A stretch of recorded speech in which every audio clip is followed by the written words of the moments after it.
పాల్వంచ మండలంలో వర్షాల కారణంగా ఇళ్లలోకి నీళ్లు వస్తున్నాయని, డబుల్ బెడ్రూమ్ వచ్చినా కాంగ్రెస్ ప్రభుత్వం ఇవ్వడం లేదని, రోడ్డు డ్రైనేజీలు లేక ఇబ్బందులు పడుతున్నామని టీఆర్ఎస్ పార్టీ పాల్వంచ మండల అధ్యక్షురాలు లక్ష్మి గురువారం తెలిపారు. మందని దేవునిపల్లి గ్రామంలోని ఎస్సీ కాలనీ వాసులు తమ ఆవేదనను వ్యక్తం చేస్తూ ప్రభుత్వం వెంటనే మంజూరైన ఇళ్లను అందించాలని కోరారు. ఈ కార్యక్రమంలో టీఆర్ఎస్ పార్టీ కార్యకర్తలు పాల్గొన్నారు. వర్షాకాలంలో మొత్తం మా పిల్లలు, ఇండ్లు, మా భర్తలు అందరం మొత్తం గొడ్డు గోదాం మొత్తం కలిసి దేవుని కొట్టకి స్కూల్లో ఉన్నాము. 2 రోజులు 3 రోజులు ఉన్నాం. అంతైనా అట్లయినా సరే మా సర్పంచ్ వీళ్ళందరూ ఇట్లా కాంగ్రెస్ ప్రభుత్వము ఏది మాకు పట్టించుకుంటలేదు. ఎందుకంటే మీకు ఇండ్లు ఉన్నాయి కాబట్టి మేము ఇండ్లు ఇయ్యము. ఎందుకు ఇండ్లు ఇయ్యారంటే అప్పుడు 30-40 ఏళ్ళ కింద ఇంద్రం ఇండ్లు వచ్చినాయి. ఆ ఇండ్లు వచ్చిన వాళ్ళకి మళ్ళీ ఇండ్లు ఇస్తారు, మళ్ళీ ఇండ్లు లేని వాళ్ళకి ఇండ్లు ఇస్తలేరు. కూలిపోయిన ఇండ్లు ఉన్నాయి బరాబర్, లేవంటే ఇక్కడ ఏం లాభం లేదు. వర్షాలు వస్తే మొత్తం బురదల వండుకోలే. మేము మా బాధలు మాది ఏమి అర్థం చేసుకుంటారు ఎవరు లేరు. మాకు మోటార్లు లేవు, డ్రైనేజీ లేవు, నీళ్ళు ప్రాబ్లం ఉంది, ఏ ప్రాబ్లం ఉంది మమ్మల్ని ఎవరు గుర్తిస్తారు. మా ఎస్సీ కాలనీలో మొత్తం మహిళలను గుర్తిస్తలేదు. మొగోళ్ళు ఉన్నారు 10 మంది, అటు ఇటు తిరుగుతారు. వాళ్ళదేందో వాళ్ళ స్వార్థం చూసుకుంటారు. మీరెందుకు వస్తారు, మీరు వాడలు ఎందుకు మాట్లాడద్దు, మేము ఉన్నాం కదా అంటారు. కాకపోతే మాకు వచ్చేది పోయింది ఏం తెలియదు. మాకు ఏంటంటే మమ్మల్ని ఉన్న లేని కిందికి అవుతుంది.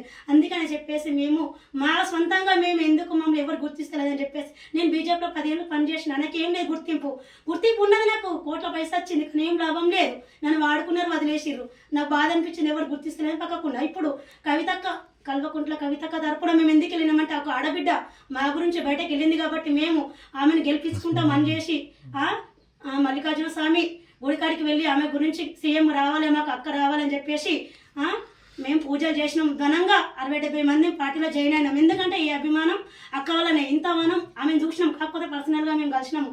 మా బాధలకి మేము చెప్పుకున్నాం. మేము ఒక తల్లి లెక్క అక్క లెక్క మా బాధలు విన్నది. తర్వాత మేము నలుగురం పోయినాం.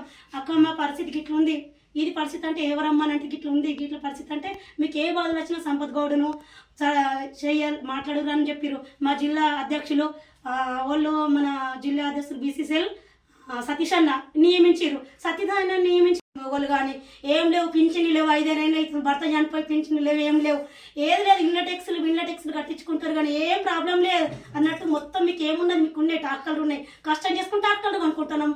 సంవత్సరం 6 నెలలకు 70-80 వేలు కడుతున్నాం. ట్రాక్టర్ ఉంటే పుక్కానికి ఇచ్చిందా వాడేమన్నా, మాకు బర్రె ఉంటే పుక్కానికి ఇచ్చిందా?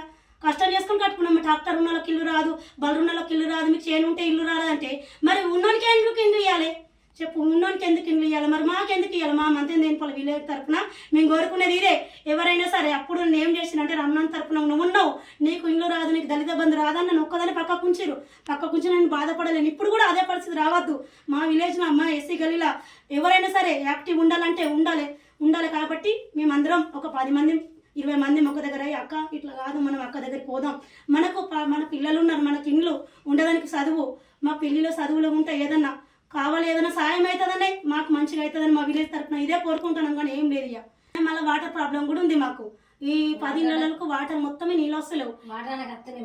పార్టీ పరంగా ఎవరు చర్య తీసుకోకుండా మేము కలెక్టర్ ఆఫీస్న ప్రజావాణి నుంచి ఫిర్యాదు తీసుకుంటాం. అందరికి నమస్కారం, ధన్యవాదాలు.